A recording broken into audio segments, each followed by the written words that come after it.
जावा जावा के प्रोग्राम्स हम लोग लिखते हैं, लेकिन कोई भी प्रोग्राम जब हम लिखते हैं तो उसके कुछ बेसिक रूल्स होते हैं या उसके कुछ बेसिक सिंटेक्स होते हैं, तो उसको हमें समझना बहुत ज़रूरी होता है।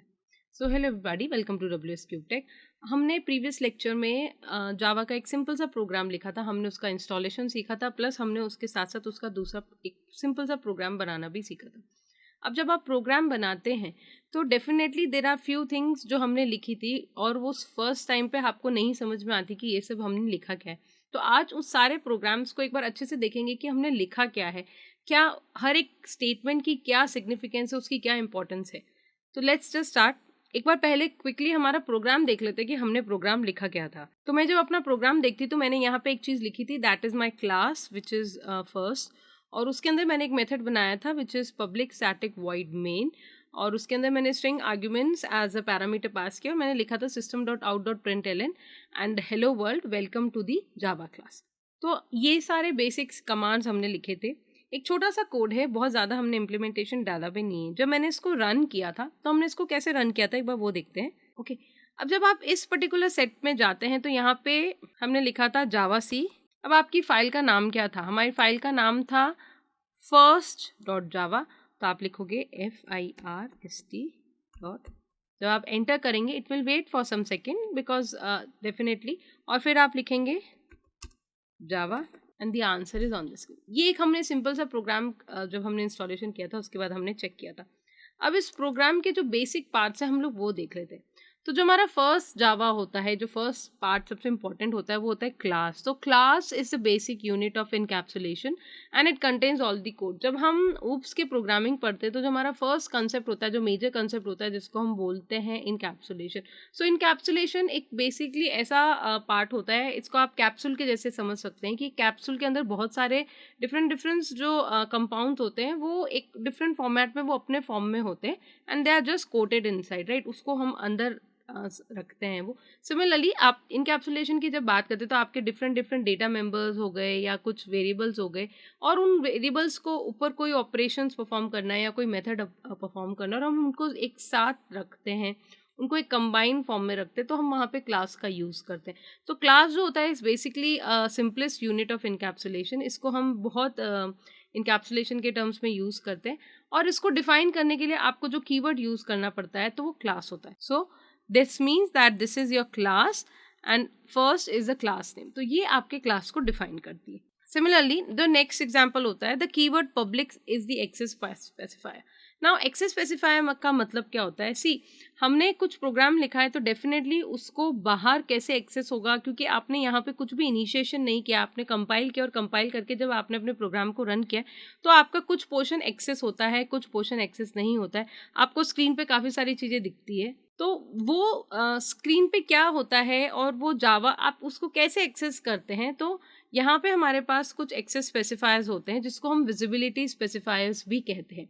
तो ये जो एक्सेस स्पेसिफायर्स होते हैं ये हमको क्लास को, उसके जो मेथड्स होंगे, उसके अंदर जितना भी आपने डेटा डिक्लेयर किया है या आपने कुछ भी डिक्लेयर किया है तो आपको उसको एक्सेस करने में हेल्प करता है। इसके 4 बेसिक टाइप्स होते हैं, या हम इसको 4 कैटेगराइज में लेते हैं। एक होता है public. Public means as a name suggest, आप उसको इजीली क्लास के बाहर, आपने क्लास के अंदर कुछ भी पोर्शन डिक्लेयर किया, आप उसको इजीली क्लास के बाहर एक्सेस कर सकते हैं। प्राइवेट, कुछ ऐसे सेक्शंस होते हैं जिसको आप क्लास के बाहर एक्सेस नहीं कर सकते हैं, सिर्फ और सिर्फ क्लास के अंदर एक्सेस कर सकते हैं, that is within the class only.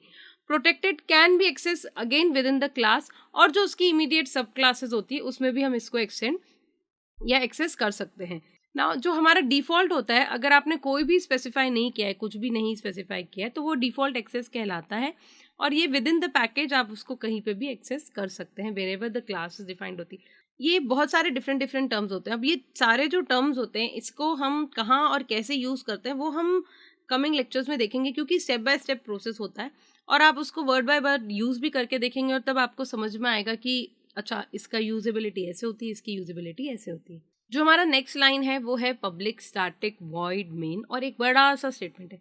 Now generally आप अपने जितने भी प्रोग्राम्स लिखेंगे उसमें ये वाला मेथड हमेशा होगा। आप कितने भी प्रोग्राम बना रहे हैं, आप कितने भी क्लासेस बना रहे हैं अपने प्रोग्राम के अंदर, this is the main method. Main method मतलब यहाँ से आपका प्रोग्राम स्टार्ट होगा, यहाँ से आपका एग्जीक्यूशन स्टार्ट होगा। अब इसके आगे आपने तीन चीज़ें बहुत इंपॉर्टेंट लगाइए। एक होता है पब्लिक, एक होता है स्टैटिक और एक होता है वॉइड। अगर इनका हम एग्जाम्पल समझते हैं या अगर हम इसका स्पेसिफिकेशन समझते हैं, तो पब्लिक कीवर्ड अभी हमने बात की कि it acts as basically the access specifier. Access specifier का मतलब क्या होता है कि आप इसको क्लास के बाहर एक्सेस कर सकते हैं या नहीं। तो डेफिनेटली इसको हमको क्लास के बाहर कॉल करना है, तो इसलिए हमने इसको पब्लिक डिक्लेयर किया है। जो स्टैटिक कीवर्ड होता है ये बेसिकली आपके देखो, जब हम क्लास की बात करते हैं तो क्लास के साथ साथ उसके ऑब्जेक्ट्स बनते हैं। Class is basically a blueprint. जब आप उसका ऑब्जेक्ट बनाते हैं तभी आप उसके जितने भी अंदर मेथड्स है और आप उसको एक्सेस कर सकते हैं। Again the latter part, but initial concept में आपको ये चीज़ पता होनी चाहिए कि जब हम क्लास बनाते हैं तो क्लास एक ब्लूप्रिंट कहलाती है। जब आप उसका ऑब्जेक्ट बनाते हैं तभी आप उसके जितने भी अंदर फंक्शंस आपने डिक्लेयर किए हैं, जो भी डेटा मेंबर्स आपने डिक्लेयर किया, आप उनको यूज़ कर सकते हैं, आप उनको क्लास के बाहर एक्सेस कर सकते हैं। तो जब मैं लिख रही हूँ कि एक फंक्शन है मेन, तो वो फंक्शन मेरा ऑब्वियसली क्लास के बाहर एक्सेस होगा। जब वो एक्सेस होगा तभी वो एग्जीक्यूट होगा और आपको आपका रिजल्ट मिलेगा। तो जब आप उसको क्लास के बाहर एक्सेस करना चाहते हो तो definitely that has to be public, क्योंकि हमने अभी पढ़ा था जो एक्सेस स्पेसिफायर होते हैं, जो पब्लिक होता है, वो ही एक ऐसा मोड है जिसमें आप किसी भी चीज़ को क्लास के बाहर एक्सेस कर सकते हैं। स्टैटिक एक ऐसा मेथड होता है या एक जनरली इट्स अ कीवर्ड, और किसी भी क्लास के अंदर जब हम मेथड्स या कुछ भी डिक्लेयर करते हैं तो हमें उसको ऑब्जेक्ट्स के साथ कॉल करना पड़ता है। लेकिन क्योंकि एक मेन मेथड है और मैं इसका ऑब्जेक्ट नहीं बना सकती, ये तो बाय डिफ़ॉल्ट कॉल होना चाहिए, आपका कंपाइलर इसको कॉल करता है, तो इस केस में हम इसको स्टैटिक डिक्लेयर करते हैं। तो जो स्टैटिक होते हैं वो क्लास के नाम से कॉल होते हैं। जो भी स्टैटिक मेथड्स होते हैं उनको हम हमेशा क्लास के नाम से कॉल करते हैं। द वॉइड जो है वो वॉइड बेसिकली बता रहा है कि इसका कोई भी रिटर्न टाइप नहीं है। It's the simplest keyword. Void का मतलब होता है खाली। तो किसी भी फंक्शन को अगर आप डिक्लेयर करते हो, किसी भी मेथड को अगर आप डिक्लेयर करते हो और अगर आपने उसके आगे वॉइड लिखा है, दैट मीन्स वो खाली है, वो कोई भी वैल्यू रिटर्न नहीं करेगा। आप इसका रिटर्न टाइप चेंज कर सकते हैं। और जो हमारे पास एक ये स्पेसिफिक आर्ग्यूमेंट है जिसको हम स्ट्रिंग आर्ग्यूमेंट्स बोलते हैं, STRING ARGS, ये जनरली आपके कमांड लाइन आर्ग्यूमेंट्स में काम आते हैं। कमांड लाइन आर्ग्यूमेंट्स अगेन, जब आपको कमांड से कोई आर्ग्यूमेंट देना है, कमांड लाइन से कोई आर्ग्यूमेंट देना और आप उसको एग्जीक्यूट करना चाहते हैं तो वहाँ पे इसको आप यूज़ करते हैं। जो नेक्स्ट लाइन है वो है system.out.println। ये एक स्टेटमेंट है, ये एक आप जो भी इसके साथ पैरामीटर्स में पास करेंगे, सिंगल कोट्स में है, डबल कोट्स में है, आप जो भी पैरामीटर के थ्रू इसके अंदर पास करेंगे वो आपको स्क्रीन पे दिखेगा, वो स्क्रीन पे प्रिंट हो जाएगा। And this is something which is the termination of the statement. Termination of a statement means कि यहाँ पे आपका स्टेटमेंट खत्म हो रहा है और आपके ये ब्लॉक्स खत्म हो रहे हैं। एक चीज़ जब हम इसको पढ़ रहे हैं तो हमने ये बोला था कि जो हमारा मेन मेथड है उसको हम स्टैटिक डिक्लेयर करते हैं। तो जो भी स्टैटिक मेथड्स होते हैं वो जनरली क्लास के नाम से कॉल किए जाते हैं। ठीक है, एक थोड़ा सा डिफिकल्ट लगेगा आपको ये समझने में कि मैम हमने तो स्टैटिक पढ़ा नहीं, हमने तो मेथड्स नहीं पढ़े और आप एकदम से बोल रहे हो कि स्टैटिक मेथड्स ये वो। तो just understand the concept, this will definitely be cover up. But then still जो स्टैटिक होता है, स्टैटिक को आप हमेशा क्लास के नाम से कॉल करोगे। यानी अगर आपके क्लास के अंदर कोई भी फंक्शन है जो स्टैटिक है तो उसको कॉल करने के लिए आपको उसके ऑब्जेक्ट की ज़रूरत नहीं पड़ेगी, आप डायरेक्टली उसको क्लास के नाम से कॉल करोगे। तो यहाँ पे जब मैं बोलती हूँ कि क्लास और ऑब्जेक्ट का मतलब क्या होता है कि आप क्लास बनाते हो और आप उसको ऑब्जेक्ट के थ्रू कॉल करते हो। तो जब मैं उसको ऑब्जेक्ट के थ्रू कॉल करती हूँ तो आपके सारे फंक्शंस कॉल हो जाते हैं। बट यहाँ पे तो हमारा मेन फंक्शन है और हमने तो कोई ऑब्जेक्ट बनाया नहीं, आपने तो कुछ भी नहीं किया और फिर भी आपका फंक्शन एग्जीक्यूट होता है और आपका प्रोग्राम एग्जीक्यूट होता है। क्यों? क्योंकि आपने मेन फंक्शन को स्टैटिक डिक्लेयर किया है। और स्टैटिक जो आपका फंक्शन होते हैं, जो भी फंक्शंस होते हैं स्टैटिक, उनको हम क्लास के नाम से बुलाते हैं। अब आपने कैसे बुलाया? Can you see this? हमने जब इस प्रोग्राम को रन किया तो आपने एक चीज़ देखी होगी कि आपने जावा सी फर्स्ट डॉट जावा बनाया, उसके बाद आपने जावा फर्स्ट लिखा। ये फर्स्ट आपकी क्लास का नाम है, ये फर्स्ट आपकी क्लास का नाम है। अब एक क्वेश्चन माइंड में बहुत आता है, अगर आपने इस पॉइंट को नोटिस किया होगा कि जो हमारी फाइल का नाम है और क्लास का नाम है वो बिल्कुल सेम है।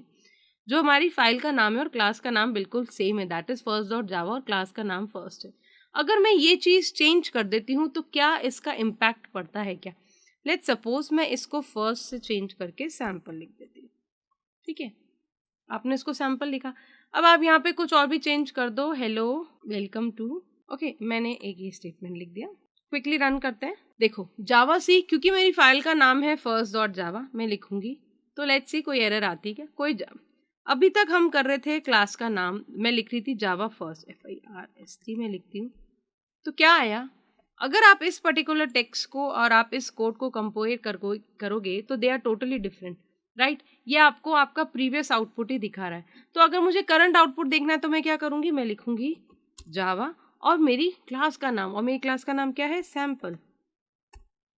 Can you see? तो जब हम बोलते हैं कि ये एक बहुत जनरल कंसेप्ट में आपको बोला जाता है कि क्लास का नाम और फाइल का नाम आप सेम रखो, but there is no boundation in that, आप चेंज कर सकते हैं। जब भी आप कोई फाइल को कंपाइल करते हैं, जब हम जावा सी उसको कंपाइल कर रहे हैं तो उसकी क्लास फाइल बन जाती है। वो क्लास फाइल जो आपका क्लास का नाम होता है उसी नाम से बनती है। तो जैसे हमारे फर्स्ट प्रोग्राम में फर्स्ट डॉट जावा थी और क्लास का नाम भी फर्स्ट था, इसलिए आपकी क्लास का नाम फर्स्ट बना। लेकिन अभी जब हमने क्लास का नाम चेंज किया है तो आपकी फाइल का नाम है फर्स्ट डॉट जावा, लेकिन आपकी क्लास का नाम क्या है, सैम्पल है। तो आप किसको कॉल कर रहे हो, क्लास का नाम लिखोगे, यानी आप सैम्पल लिखोगे और आपका कोड रन होगा। तो यहाँ पे आप समझ रहे हो कि हमने क्लास लिखा है, तो इसका जो स्पेसिफिकेशन होता है, जब हम बोलते हैं, आप कहीं बहुत से जगह देखेंगे, आप कई बार बुक्स में भी देखेंगे, तो आपको एक फाउंडेशन दिया जाता है कि क्लास का नाम और फाइल का नाम सेम होना चाहिए, but that's not the basic reason behind that. वो इसलिए बोलते हैं कि हमको ईजीनेस रहती है, उसको रन करते तो हमें याद रहता है। But the point over here is, जो जब भी आप अपने प्रोग्राम को कंपाइल करोगे तो उसकी क्लास फाइल बनती है, और वो क्लास फाइल और आपके प्रोग्राम के अंदर जो क्लास है वो सेम होती है। तो इसलिए बोलते हैं कि आप अपना फाइल का नाम और क्लास का नाम सेम रखें, क्योंकि याद रखने में आसानी रहती है। अदरवाइज इसके पीछे और कोई रीज़न नहीं है।